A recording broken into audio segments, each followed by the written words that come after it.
Hi అండి, నేను మీ Deepthi. Welcome back to mom's kitchen. ఈరోజు నేను చూపించబోయే రెసిపీ ఏంటంటే పప్పు తోటకూర ఎలా చేయాలో చూపిస్తానండి. మనం రెగ్యులర్గా ఎప్పుడూ చేసుకునే విధంగా కాకుండా ఈసారి ఇలా ట్రై చేయండి. పప్పు తోటకూర చాలా అంటే చాలా సూపర్గా ఉంటుంది. ఈ రెసిపీ అయితే సేమ్ మా మమ్మీ చేసిన స్టైల్లోనే చేశానండి.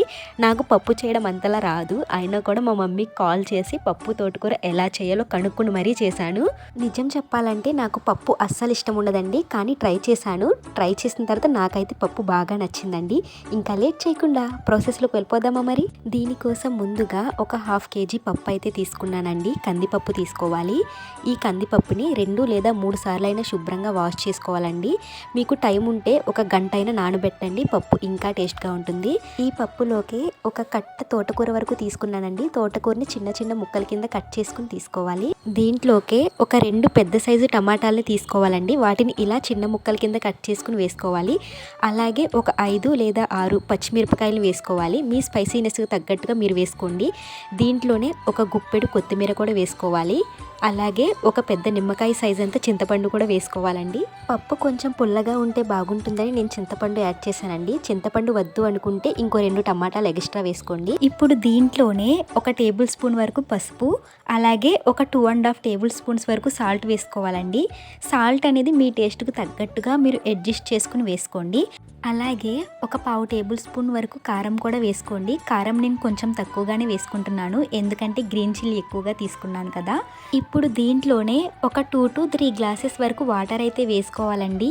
వాటర్ అనేవి కొంచెం ఎక్కువగానే వేసుకోండి. తోటకూర పప్పు 2 బాగా కుక్ అవ్వాలి కదా. వాటర్ వేసిన తర్వాత మొత్తం ఒకసారి బాగా మిక్స్ చేసుకోవాలండి. పప్పు తోటకూర మొత్తం బాగా కలిసేలాగా మిక్స్ చేసుకోవాలి.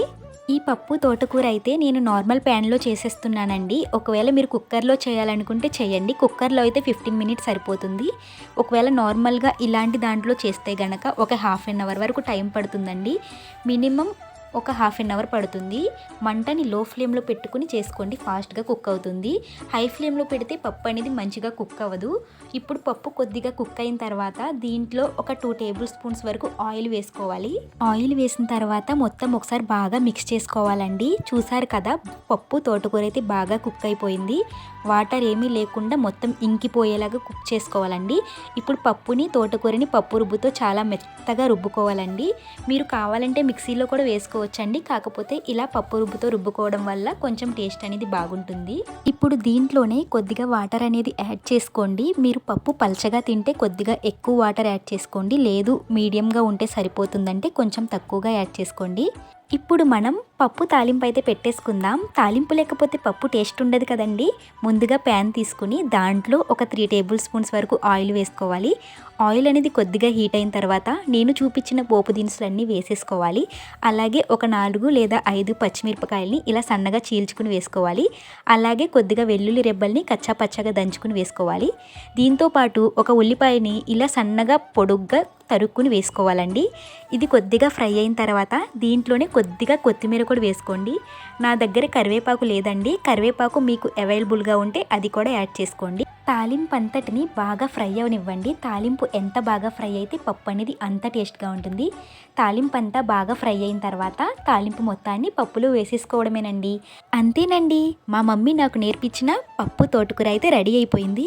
ఈ ప్రాసెస్ మీకు ఎలా అనిపించింది? నచ్చిందా? నచ్చితే కనుక ఒక లైక్ చేయండి, అలాగే సబ్స్క్రైబ్ కూడా చేయండి. ఈ పప్పు తోటకూరలోకి కాంబినేషన్గా నేను ఇంకొక రెసిపీ అయితే చూపించేస్తాను. ఇదైతే నేను ఇంటర్మీడియట్ చదువుతున్నప్పుడు మా ఫ్రెండ్ భాగ్యలక్ష్మి అని ఒక అమ్మాయి ఉండేదండి, తను చెప్పింది. ఇది పప్పులోకి చాలా బాగుంటుందండి, బెస్ట్ కాంబినేషన్ అని చెప్పాలి. దీనికోసం ఏం చేయాలంటే ఇలా పొడుగ్గా ఉన్న పచ్చిమిరపకాయలను తీసుకోవాలి.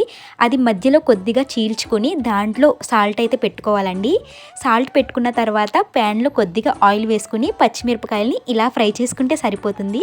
ఈ పచ్చిమిరపకాయలని పప్పులో కలుపుకొని ఒక్కసారి తిన్నామంటే మళ్ళీ మళ్ళీ ఇదే చేసుకోవాలనిపిస్తుందండి. నేను మా ఫ్రెండ్ ఎప్పుడు పప్పు తీసుకొచ్చినా కూడా పచ్చిమిరపకాయలు తీసుకొచ్చావా అని అడిగేదాన్ని. తను 2 తీసుకొచ్చేదండి. డెఫినెట్గా నాకైతే ఒకటి ఇచ్చేది, తను ఒకటి ఉంచుకునేది. ఈ రెసిపీ మీరు ఖచ్చితంగా ట్రై చేయండి. ఈ కాంబినేషన్ అయితే మీకు నచ్చుతుందని అనుకుంటున్నాను. మళ్ళీ న్యూ రెసిపీతో మీ ముందుకైతే వచ్చేస్తానండి. అంతవరకు బాయ్ బాయ్.